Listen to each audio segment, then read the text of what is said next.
This is what my MacBook Pro looks like on a very normal day. But if I turn down the brightness, you can clearly see that this looks pretty much like what your old MacBook would look like. Yeah, I think even pretty much my iPad as well. When it's on, this is basically what it looks like. When it's off, it just looks very terrible, to be honest. So this video, as you can tell from the title, is pretty much how to clean these devices the right way. I promise I'm not running out of video ideas. It does feel like I am, but I feel like this is something some people should know because it's not as straightforward. It's kind of straightforward, but it's not as straightforward as just taking a rag, any kind of rag, and any liquid and just cleaning your screen with it. Some people don't even care. That's why their screen looks pretty much the same way mine looks. Pretty much all you need is this. Maybe you guys must have heard of this, but it's one-stop solution to clean your devices. I think it even says it somewhere. I think somewhere, maybe on their website or something. This is whoosh, and apparently this is also what Apple themselves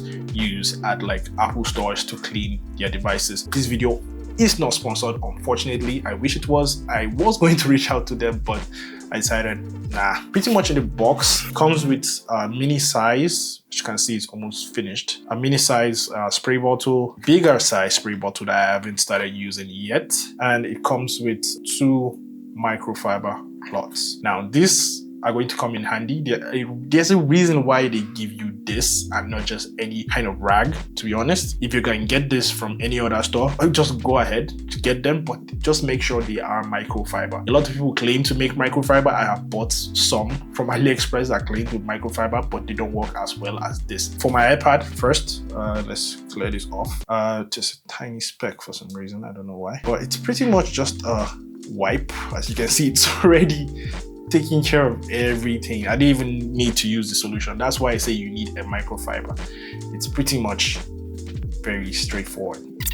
Don't mind those scratches on the screen. That's basically how I got the iPad. They're on the screen and not on the screen protector that I have. As you can see, it pretty much works without even the spray bottle. But I'm going to use the spray bottle on the MacBook because it does have a little bit more smudges. Let me just clean this properly. And I really don't know the definition of spotless if it's not this. This is spot. You can't even see me. That's crazy. This definition of spotless, I think there's a tiny bit of speck on the side. But yeah, it's pretty much cleans the iPad perfectly. But yeah, that's basically how you clean the iPad. This is a little bit more tricky because here now you have to lay this on the back. I would recommend, or if you have tried this before, don't use water, please. I beg you in the name of God, do not use water on your screen. You're only going to make things worse. Trust me, first half of me owning a MacBook, I used water and soap with one of those microfibers I got from AliExpress. Unlike the iPad, I could press as hard as I wanted on the iPad, but on the MacBook screen, you really have to be very careful when you do this. Let's see.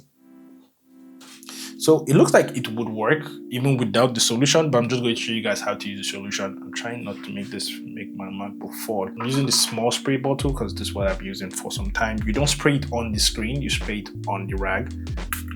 I basically just do like 2 and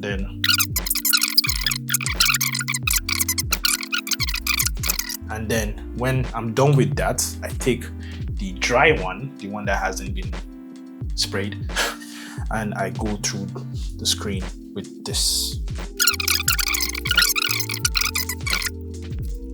I don't know if this cleaned well. Nah, it's still dirty, to be honest. I usually do this on my bed so I don't scratch the back of my MacBook. But yeah, I'll be back. All right, so I'm back and this is what it looks like. I don't know whether I'm the only one who has this same problem, but like my trackpad keeps touching the screen, so it leaves those. This is basically one of the issues when you get used Apple product, to be honest. This is what it looks like now. Pretty clean, to be completely honest. I didn't clean the body, so there's still like dust. But you can also use that to clean like the body and even inside the vents if you want to. So I just put something in there and clean those out. And yeah, it's pretty much how you clean your MacBook, how you clean your iPad, basically how you clean your iPhone. I hope this video helps someone. I'll leave links to these in the comments and yeah, bye.